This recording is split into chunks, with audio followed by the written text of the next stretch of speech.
आदरणीय धर्म प्रेमी सज्जनों, सादर नमस्ते। मैं जेठालाल विश्वकर्मा आप सभी का हार्दिक स्वागत करता हूँ। महाभारत विराट पर्व अध्याय 7।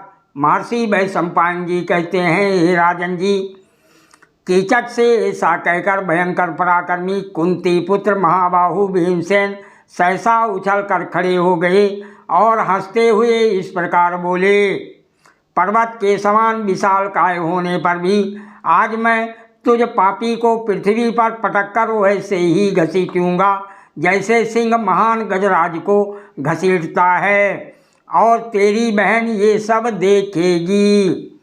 ऐसा कहकर महाबली भीमसेन ने उसके केस पकड़ लिए। कीचक भी बलवानों में श्रेष्ठ था।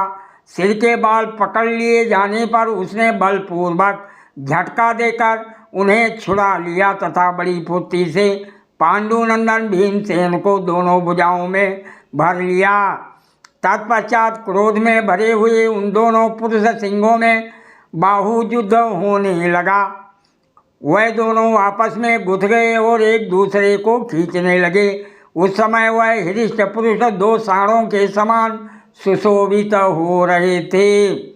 उस युद्ध में बलवान भीमसेन की पकड़ में आकर यद्यप कीचक बलहीन हो रहा था तो भी वो यथाशक्ति उन्हें परास्त करने की चेष्टा करते हुए उन्हें अपनी ओर खींचने लगा।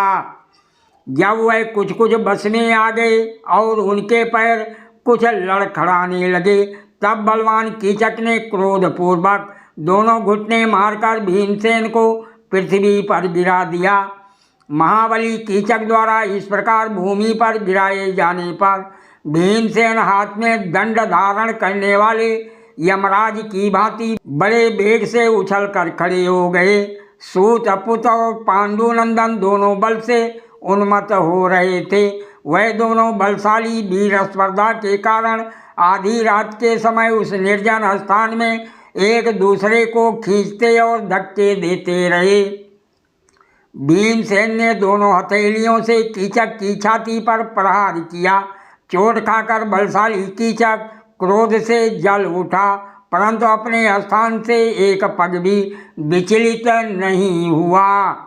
भूमि पर खड़े रहकर 2 घड़ी तक उस दुसा वेग को सह लेने के पश्चात महाबली भीमसेन के बल से पीड़ित होकर सूतपुत्र कीचक अपनी शक्ति खो बैठा।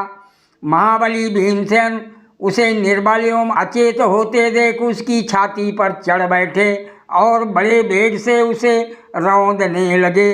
विजयी वीरों में श्रेष्ठ भीमसेन का क्रोधावेश अभी उतरा नहीं था। उन्होंने पुनः बारंबार उच्छ्वास लेकर कीचक के केस पकड़ लिए।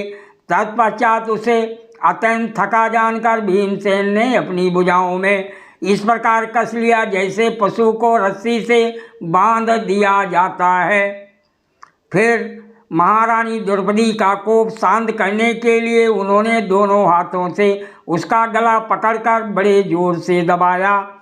इस प्रकार जब उसके सब अंग टूट गए, आँखों की पुतलियाँ बाहर निकल आईं और वस्त्र फट गए, तब उन्होंने उस नीच कीचक की कमर को अपने घुटनों से दबाकर दोनों भुजाओं के द्वारा उसका गला घोंट दिया तथा उसे पशु की भांति मारने लगे। सादर प्रणाम। जय श्री कृष्ण।